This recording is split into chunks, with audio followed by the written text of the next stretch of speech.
nú ertu hættur að fljúga og hver er helsta breytingin þegar 65 ára aldurinn var náð? Helsta breytingin?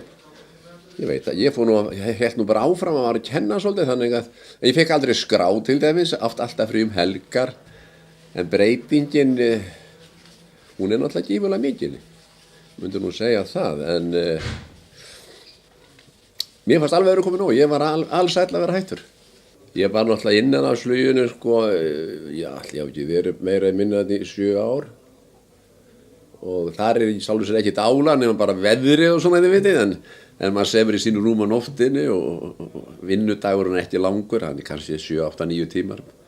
En aftur á móti þegar ég var í Ameríkuflugin til dæmis og Austurlöndu fjær og að þá náttúrulega tímamismunum sem ég fannst vestur og það rugglaði mann alveg svakalega. Já, lengsta flug sem ég hef farið frá Jóhannesborg í Suður-Afríku til Frankfurt non-stop, 11,5 tími minni mig og það var í hánorður, alla nóttina reyndar, þá fann ég ekki fyrir jetlag sem dæmi, frekar en fara til New York.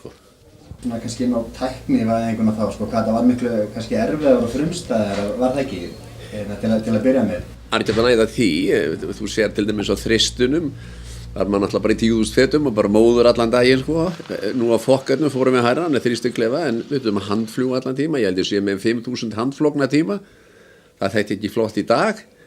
Og það var mesti munurinn að fá náttúrulega bæði autopilot og svo þessar fínu græjur, þessar tölvur sem er í dag, það er algjör bylting. Nú ég byrjaði sem siglingafræðingur, við byrjum alltaf svolítið í gamla daga, ég var ári í því, skjóta sól og stjörnur og svona og nú það stundum var ekkert að hafa, þá bara fór maður yfir hafið eins og Lindberg og hitti bara í mark einhvers staðar.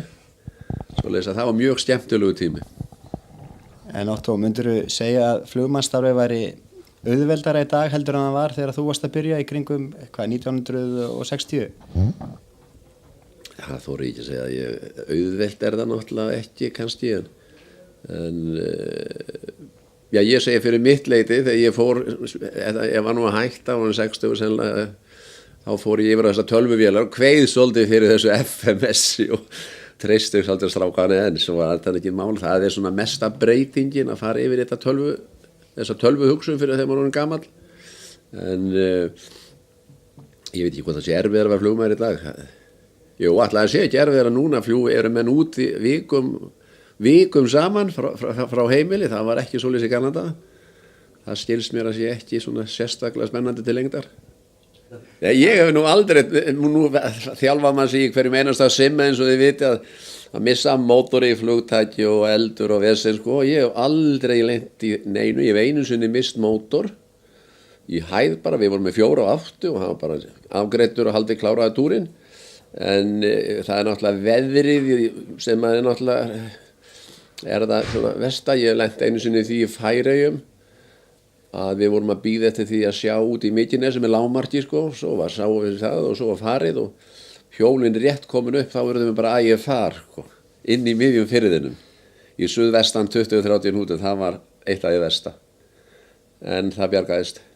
Umstæðast það var þegar maður var að navigera hérna á hafinu, það var ekkert að hafa, ef þú varst í stíu þá var engin sól og engar stjörnur og þá bara headingin og klukkan þetta áttur að breyta og svo bara krossa puttana þangað til að radíalinn Keflavík kom inn. Ég vil hendi því fljúga 6 tíma án þess að hafa nokkuð skapandi hlut. Ég fekk fix, við vorum að fara á Gander og fórum söðurleiðina alveg niður undir Tjali og í stíu meira eða minna og hérna þá var bara flogið eftir flugplanun, enda það sem á að fljúga eftir og það klikkaði ekkert, við flugum flugplan og stiftum stefn og klukkan þetta og radíalinn sem við vorum að tjúna inn í Keflavík, þegar hann lifnaði þá var hann þarna. Það var mjög gaman. Já, þannig að þið vissu ekki nákvæmlega hvað þið voru staddir? Nei, það var ekkert að hafa. Jú, prins Kristján höfðu við svona, við sensum hann svona, við fengum svona þokkalegt grannspýt hér, það eina sem við höfðum. Myndirðu ráðleggja ungu fólki í dag að fara að læra að fljúga? Já, alveg eins þegar við tekum það alvarlega og hérna því að möguleikarnir í dag eru miklu meira heldur en þegar ég var ungur. Ef við kíkjum bara á gamla seniorutillista, þá var það 1 og 2 á ári Frá 1960 og eitthvað og þangað þegar Holstjaflan kom, núna undanfarin ár þá skiptir þetta tugum í hver skipti svoleiðis að það segir sig sjálft, en þá er náttúrulega fleiri að læra þegar að svona mögulegn eru miklu, þannig að það er alltaf einhver sem verður út undan því miður.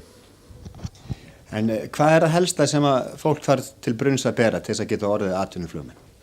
Það þarf að hafa áhuga á því. Ég hef orðið var við þannig undanferð að það eru margir sem fara í þetta og þeir hafa ekki þessa dellu sem að við þarf eiginlega að hafa því að flug til lengdar er ekki sérstaklega spennandi þannig, ég menna þetta verður svolítið einhæft en ef maður er með delluna og hefur þar alveg gaman að því að þá er bara gaman að fljúga. Ég segi fyrir mitt leyti að fljúga Piper Cub, það heldur mér gangandi sem flugmanni, þó ég sé að fljúga stórvélum milli, eða var. Þitt er svolítið merkilegt, það er klúbbur eldri flugmanna, þegar við keyptum okkur Piper Cub 87, það er nú bara bráðum 20 ár síðan, hann átti að vera leikfang í ellinni, og svo bara jókst þetta og stækkaði og við í dag eigum við 5 vélar og við erum held í 60, svoleiðis að við vorum 15 þegar við byrjum. En þetta er bara félagskapur sem hefur gaman því að yngja aðeins upp og fá sér flugsprett öðru hvoru og svo hittast náttúrulega.